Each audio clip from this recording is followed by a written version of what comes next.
Salam, efirdə Region News'un informasiya buraxılışıdır. Sizinlə mən Turac İbrahimovayam. Bolnis rayon məhkəməsində səs-küyə səbəb olan işin 3-cü məhkəmə iclası baş tutdu. Müzakirə mövzusu Keşiş Camdelyani ilə Komokhaltinin keçmiş qubernator müavini Georgi Şinçikaşvili arasındakı mübahisə idi. Məhkəmə iclasında Keşiş Camdelyaninin tərəfi yeni dəlillər təqdim etdi. Georgi Şinçikaşvilinin tərəfi isə dəlillərlə tam tanış olmaq üçün əlavə vaxt və dinləmənin təxirə salınmasını istədi. Məhkəmə vəsatəti təmin edərək dəlillərlə tanışlıq əsasında prosesi müəyyən müddətə təxirə saldı. Digər tərəf bugün yeni dəlillər təqdim etdi və bizim tələbimiz əsasında məhkəmə dəlillərlə tanışlıq məqsədi ilə başqa zamana keçdi. Bugün yeni dəlillər təqdim edildiyinə görə heç kim dindirilmədi. Biz məhkəməyə dəlillər təqdim etdik və digər tərəf vaxt tələb etdi. İclas qapalı olduğuna görə başqa heç nə deyə bilmərəm. Növbəti məhkəməmiz mayın 19-da olacaq.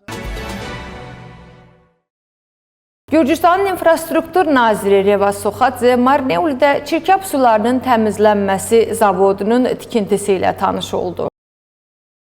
Gürcüstanın infrastruktur naziri Revaz Soxadze Komokhaltli bölgəsində davam edən infrastruktur layihələrini gözdən keçirdi. Səfər zamanı nazir yerli hökumət nümayəndələri ilə birlikdə Marneuldə müasir çirkab sularının təmizlənməsi zavodunun tikinti prosesini yoxladı. Layihə Gürcüstanın Birləşmiş Su Təchizatı şirkəti tərəfindən həyata keçirilir. İnfrastruktur Nazirliyi Marneuldə həqiqətən də unikal layihə həyata keçirir. Söhbət su təmizləyən obyektdən gedir. İnşası sona çatandan sonra o, Bolnis ilə Marneuliyə tam xidmət edəcək. Yaxın illərdə hər şəhərdə və bələdiyyədə suların təmizlənməsi obyektinin inşası və şəbəkənin səhmana salınması bizim ən vacib məsələlərimizdən biri olacaq.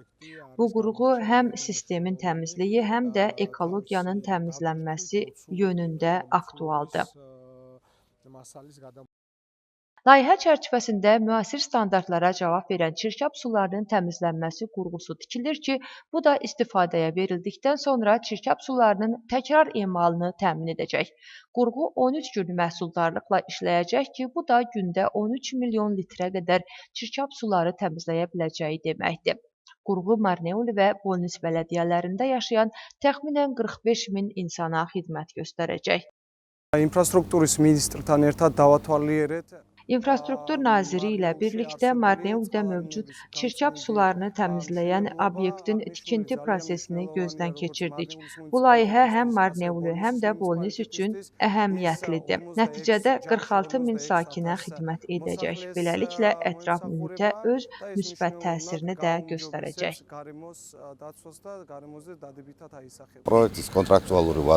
Layihənin inşa müddəti müqavilə ilə cari ilin may ayının sonunda tamamlanmalıdır. Amma təmizlik qurğusu müxtəlif layihələrin sona çatması ilə əlaqəlidir. Ümid edirik ki, yayın axırlarına dək hər 3 müqavilə sona çatacaq. Qurğu da tamamilə təmizliyə başlayacaq. Layihə dövlət büdcəsi və Asiya İnkişaf Bankının maliyyəsi ilə həyata keçirilir. Onun ümumi dəyəri 30 milyon laridir.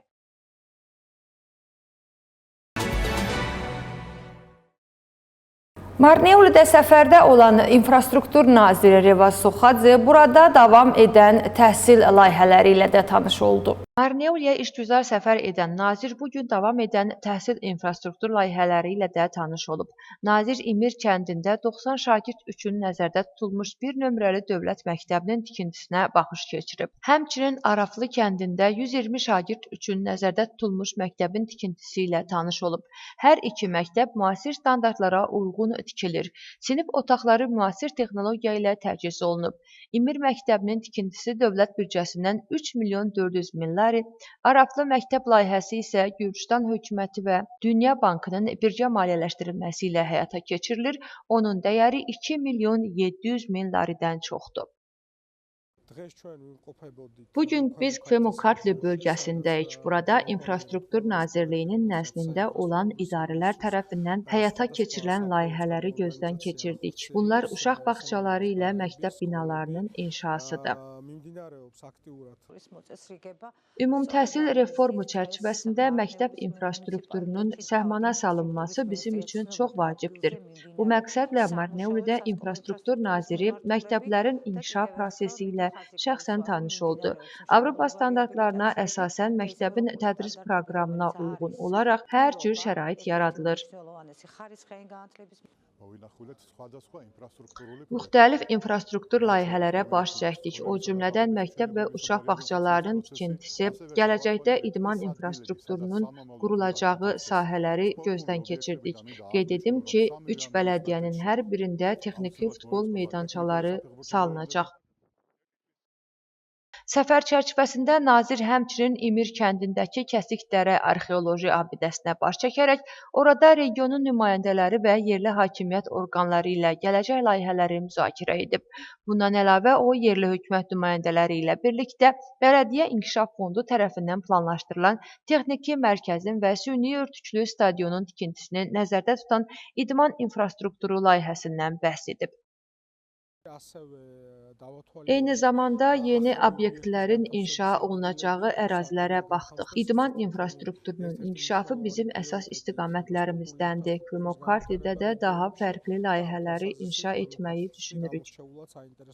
Marneolidə gələcəkdə texniki stadionun multifunksional infrastrukturun inşası üçün yerləri də nəzərdən keçirdik və ümumilikdə Marneolidə önəmli layihələr həyata keçirilməkdədir. Önəmli layihələr planlaşdırılır, hansı ki, həm idman sahəsində, həm təhsil sahəsində həyata keçiriləcək və mən mərkəzi hakimiyyətə, infrastruktur nazirinə özlərinin təşəkkürümü bildirirəm. Bugün infrastruktur naziri ilə və təhsil nazirinin müavini ilə bir yerdə Marneoli bələdiyyəsində hal-hazırda inşaat gedən məktəbləri yoxlamağa getmişdik. İmir kəndində 90 şagird və Axlı Maxmudlu kəndində 120 şagird üçün müasir standartlara uyğun məktəblər inşa olunur. Həm mərkəzi hakimiyyət, həm yerli hakimiyyət idmanın inkişafına böyük diqqət yetirir və biz bugün gələcəkdə Marneoli bələdiyyəsində nə kimi idman infrastrukturları həyata keçirilə bilər, bunların haqqında, gələcək planlarımız haqqında müzakirə etdik. Marneoli bələdiyyəsində həyata keçirilən və planlaşdırılan infrastruktur layihələri təhsil, idman və mədəni irs sahələrini əhatə edir. Gürcüstan İnfrastruktur Naziri Revaz Soxadze Kümokkartli bölgəsində davam edən və tamamlanmış infrastruktur layihələrini yoxladı. Nazir Dmanis bələdiyyəsinə işgüzar səfəri zamanı Qantiyadi kəndində 120 şagirdlik ictimai məktəbin tikintisini yoxlayaraq Dmanis şəhəri üçün planlaşdırılan idman infrastruktur layihələri ilə tanış oldu.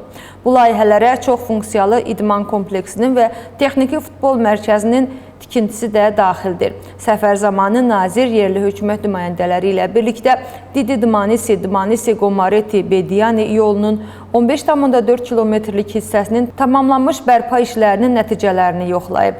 Nazir həmçinin Bolnis bələdiyyəsinə baş çəkib. Orada Talaveri kəndindəki bir nömrəli ictimai məktəbin tikinti prosesi ilə tanış olub. Həmçinin Tanziya və Kümokvolnisi kəndlərində təmir olunmuş uşaq bağçalarını ziyarət edib. Avtomobil Yolları Departamenti Kümokkartli istiqamətində yolların inşası ilə bağlı fəal işlər görür. Biz bugün bərpa olunmuş yolların bir hissəsini gözdən keçirdik. Amma biz bu il bir çox layihənin həyata keçirilməsini planlaşdırırıq. Bu da Kümokkartlidə bizim yolların vəziyyətini radikal olaraq dəyişməmizə imkan verəcək.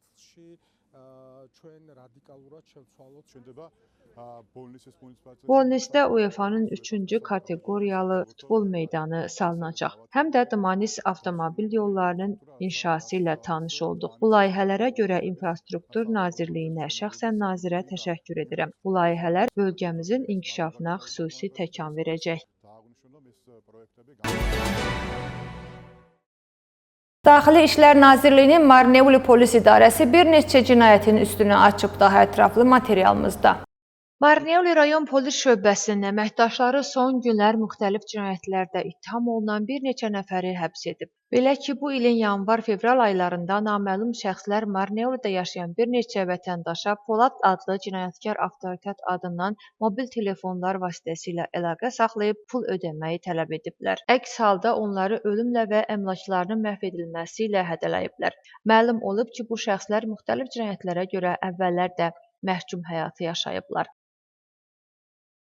Həmçinin 20 yaşlı qadın öz övladlarına tez-tez zorakılıq etdiyinə görə saxlanılıb. Məlum olub ki, təqsirləndirilən şəxs 5 və 2 yaşlı uşaqlarına sistematik şəkildə zorakılıq edib. İstintaq Gürcüstan Cinayət Məcəlləsinin 181, 236 və 126-cı maddələri ilə aparılır. Bu da 3 ilə qədər azadlıqdan məhrum etməni nəzərdə tutur.